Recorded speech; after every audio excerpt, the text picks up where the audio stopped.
नमस्कार, स्वागत है आपका पब्लिक वाणी पर। पब्लिक वाणी पर आज के अखबारों के विश्लेषण के साथ मैं हाजिर हूं। इस कार्यक्रम में हम लोग हिंदी एवं अंग्रेजी के प्रमुख अखबारों के पहले पन्ने पर क्या खबरें छपी है इसको लेकर बात करते हैं। तो आज है 7 जुलाई और आज के अखबारों के पहले पन्ने पर क्या खबरें छपी है इसके बारे में बात करेंगे और आखिरी में बात करेंगे बिहार झारखंड के प्रमुख अखबार प्रभात खबर की।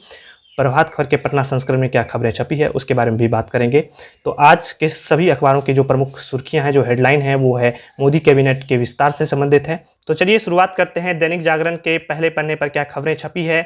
दैनिक जागरण ने लिखा है मोदी मंत्रिमंडल का विस्तार आज, उत्तर प्रदेश व बिहार को मिलेगा बड़ा हिस्सा, अनुभव संसदेंगे जातीय समीकरण। जिसमें उन्होंने लिखा है कि ज्योतिरादित्य सिंधिया, सर्बानंद सोनोवाल और अनुप्रिया पटेल को मंत्रिमंडल में शामिल किया जा सकता है। दैनिक जागरण की जो दूसरी खबर है वो ये है 20 से 25 जुलाई के बीच जेईई मेन का तीसरा चरण, वहीं चौथा चरण जो है वो 27 जुलाई से 2 अगस्त के बीच होगा। स्पष्ट निर्देश संग आए ट्विटर, नहीं तो बढ़ेगी मुश्किलें।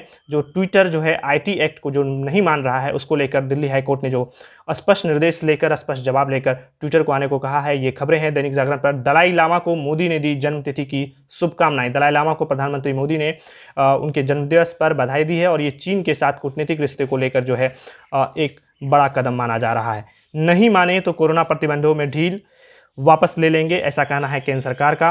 केंद्र सरकार ने जो पहाड़ी इलाकों और बाजारी इलाकों में ये देखा है कि किस तरीके से जो है ढील होने के बाद, अनलॉक की प्रक्रिया शुरू होने के बाद जिस तरीके से भीड़ बढ़ी है उसको लेकर कहा है कि अगर जो है कोरोना प्रतिबंधों का, कोरोना के नियमों का नहीं, गाइडलाइंस का पालन नहीं किया गया तो ढील वापस लिया जा सकता है।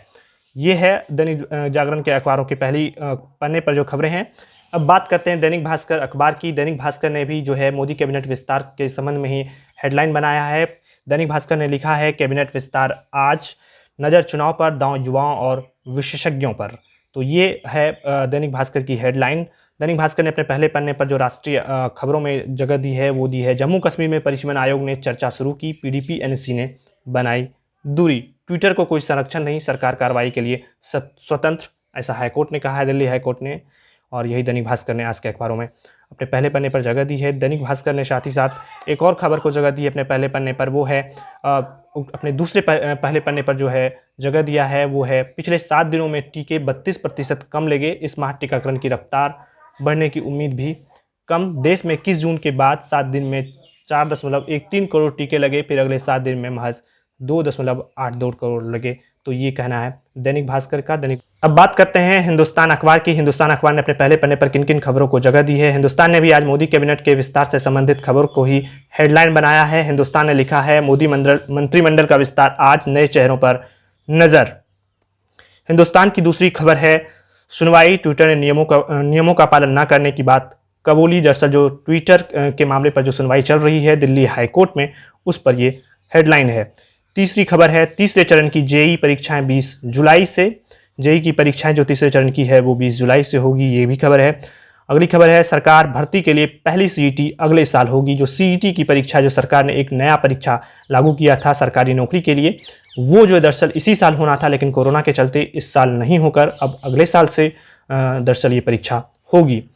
सरकार हिंदुस्तान में और भी कुछ खबरें हैं। हिंदुस्तान में संक्षेप में ये खबरें हैं कि कोवैक्सीन की बूस्टर डोज पर अभी फैसला नहीं लिया गया है। दिल्ली में टीका खत्म, आधे से ज़्यादा केंद्र बंद किए गए। ये खबरें हैं हिंदुस्तान के पहले पन्ने पर। अब बात करते हैं अंग्रेजी अखबार द हिंदू की। द हिंदू ने भी जो है मोदी कैबिनेट में विस्तार से जुड़ी हुई जो खबर है उसे ही हेडलाइन बनाया है। द हिंदू ने लिखा है एमिट कैबिनेट रिशफल बस, 8 स्टेट गेट न्यू गवर्नर्स। 8 राज्यों में जो नया गवर्नर बनाया गया है, नया राज्यपाल बनाया गया है, ये खबर जो है हिंदू ने लिखा है। और साथ ही साथ लिखा है कि जो है मोदी कैबिनेट में आज विस्तार होने वाला है और ये खबरें जो है हिंदू पर है। हिंदू में संक्षेप में एक और खबरें दी गई है। Will accept any decision taken by Congress chief. Punjab CM Amarinder Singh और सोनिया गांधी के बीच जो मुलाकात हुई उसमें अमरिंदर सिंह ने यह कहा है कि वो सोनिया गांधी जो भी डिसीजन लेंगी वो मानने के लिए तैयार हैं। द हिंदू पर प्रमुखता से एक और खबर छापी गई है GST mop up in June falls below 1 lakh crore. दरअसल जो है जीएसटी जो है जून के महीने में 1 लाख करोड़ रुपए से जो है नीचे गिर गया है। ये 8 महीने में पहली बार हुआ है कि जब जीएसटी का कलेक्शन 1 लाख रुपए से कम हुआ है। इस बार 92,000 करोड़ ही हुए हैं। तो ये द हिंदू के पहले पन्ने पर ये खबरें हैं। हिंदू के पहले पन्ने पर और भी कुछ खबरें हैं। Mathura court rejects bail plea of Kappan. Kappan Siddique जो केरल के जर्नलिस्ट हैं उन पर सुनवाई चल रही थी मथुरा कोर्ट में, और मथुरा कोर्ट ने जो जमानत याचिका देने से खारिज कर दिया। और साथ ही साथ दरअसल उन पर UAPA का जो है आरोप है, UAPA लगाया गया है। द हिंदू में और भी कई खबरें हैं। द हिंदू में Mathura court rejects bail plea of Kappan, ये खबर भी है। दरअसल कप्पन सिद्दीकी जो केरल के जर्नलिस्ट हैं उन पर UAPA लगाया गया था और उन पर जो है मथुरा कोर्ट ने उनकी जमानत याचिका देने से मना कर दिया।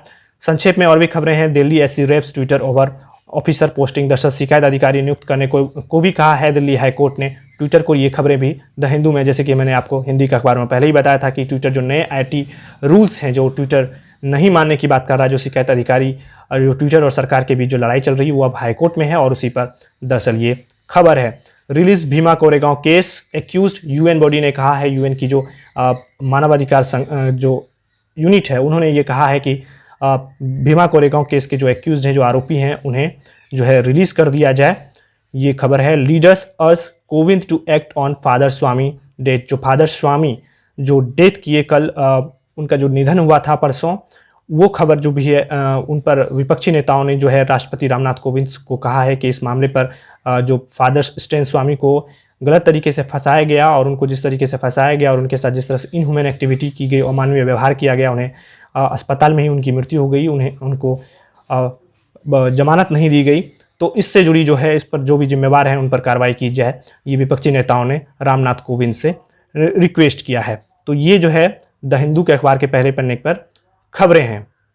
अब बात करते हैं बिहार झारखंड से छपने वाली प्रमुख अखबार प्रभात खबर के बारे में। प्रभात खबर ने आज के अखबार के अपने पहले पन्ने पर किन खबरों को जगह दी है उसके बारे में बात कर लेते हैं। तो पटना संस्करण में प्रभात खबर ने अपने हेडिंग लगाई है, DM बाढ़ग्रस्त इलाकों का हेलीकॉप्टर से लें जायजा।